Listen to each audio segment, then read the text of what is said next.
Hello, my name is Adam Garance and welcome to this week's episode of the Susan and Mo team presents Adam Garance's Fun with Real Estate on the Road. Are you like me and find old jails to be fascinating? What about haunted jails? What about haunted jails that you can spend the night in? Well, this week's Fun with Real Estate approved location is the place for you. Welcome to the HI Ottawa Jail Hostel.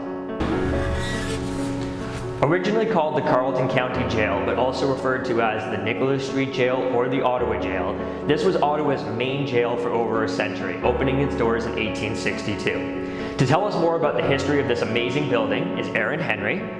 She is the experienced curator here at the Jail Hostel. Thank you very much for having us here today, Erin. Thank you for coming. So I introduced this place as the HI Jail Hostel. What does HI stand for? So HI stands for Hosteling International. It's the organization that owns the jail.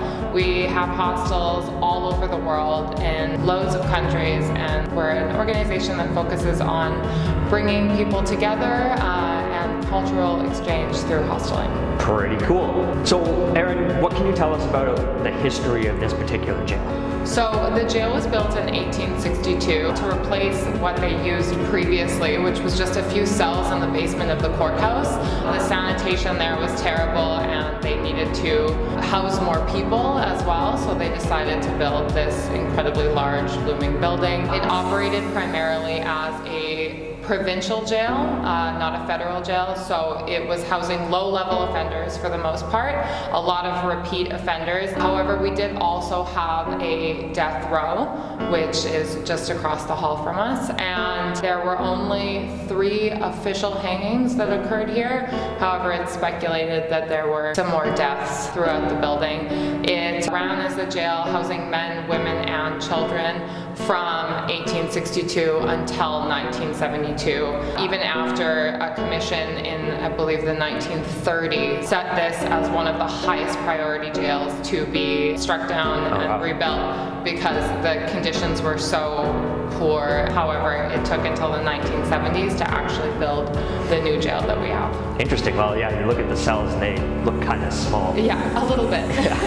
So how and when did it actually become a hostel? Actually pretty quickly after it shut down. In 1972, there was sort of a scramble to try and figure out what could be done with the space. A number of different organizations came in and claimed separate floors of the building in an attempt to sort of refurbish it and then use it for some new function. One of those organizations was the Canadian Youth Hosteling Association, which is now Hosteling International. Pretty quickly after that, all of the other organizations who were involved dropped out and realized that they didn't have the funding or the energy or the manpower to actually put in the work that was needed. And Hosteling International stepped up. They ended up buying the building off of the city for $10 because the city was so eager to get rid of it. Then a number of different restoration projects have taken place since then. One of the initial ones was actually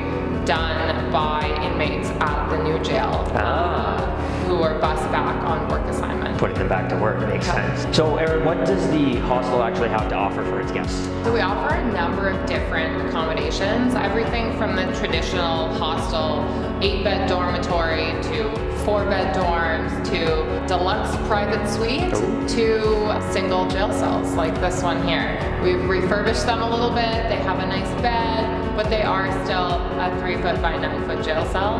They're actually our most popular accommodation because of the novelty of it and the price point. It's pretty much the best you can get for a private space. Right. And then we also have cells like our holding cells, which are a bit larger, that have a double bed in them as well. So nice and cozy, I guess. Yeah, very cozy.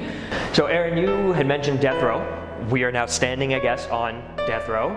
Tell us about death row. Death row was a pretty bleak part of the prison.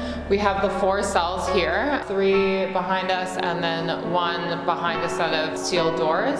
Those steel doors were added specifically for one of the people who was hanged here. He was affiliated with the Fenians, or at least believed to be, and they were worried that this group was going to come and bomb the side of the jail and break him out. That was Patrick Whalen. Okay. He was convicted of killing Sir Thomas D'Arcy McGee, so it was a very heavily publicized case, very famous and hotly contested to this day as to whether Patrick Whalen actually committed the crime. The two others were a man named George Seabrook, who had robbed a gas station and killed a gas station attendant, and then the final one was a man named Eugene Larmont, who had robbed the War Museum, initially gotten away with it, and then got in a standoff with a policeman a couple days later, and then was brought here. That last execution took place in 1946, I believe, and that was the last hanging that happened in Ottawa. Ah, interesting. So behind me is where the 3 official executions happened. You can see the rope, and behind the rope are doors that they would open to allow the public to watch. So, is the jail haunted? By all accounts, if you were to believe in ghosts, I would say it's quite likely. Okay. I think most people believe that ghosts tend to stick around in places where they had traumatic experiences or violent deaths, and those definitely occurred here. Absolutely. So then who is the main haunted culprit here? There's a few different accounts. I actually don't know all of the stories because that's more the territory of the Ottawa Haunted Walks, who also does tours through here. Yeah. But I know that there have been many accounts of Patrick Whalen standing at the foot of people's beds, or just a shadowy figure in this area in the death row space. So that's kind of creepy and also exciting if you were to run into that. So have you experienced anything creepy yourself? Unfortunately, I have not. I've worked here for about a year, and I honestly find this place really cozy and inviting. Maybe I'm just a weirdo, but yeah, I haven't had any spooky encounters myself. Well, I guess that's good then, right? Makes you want to come back to work every day. This is the original entrance to the jail. So the old courthouse is right next door. When convicts were convicted and sent to prison, they would be brought through the underground tunnel that led right here. This hostel has it all: a spooky tour, a ghost, a place to rest your head in a jail cell. Just hope your friends don't throw away the key. Erin, thank you so much for having us here today. We really appreciate your time. Thanks for coming. Wait, what are you doing? Hey, wait, come back. Everyone needs to stay tuned next week for another fun-filled episode.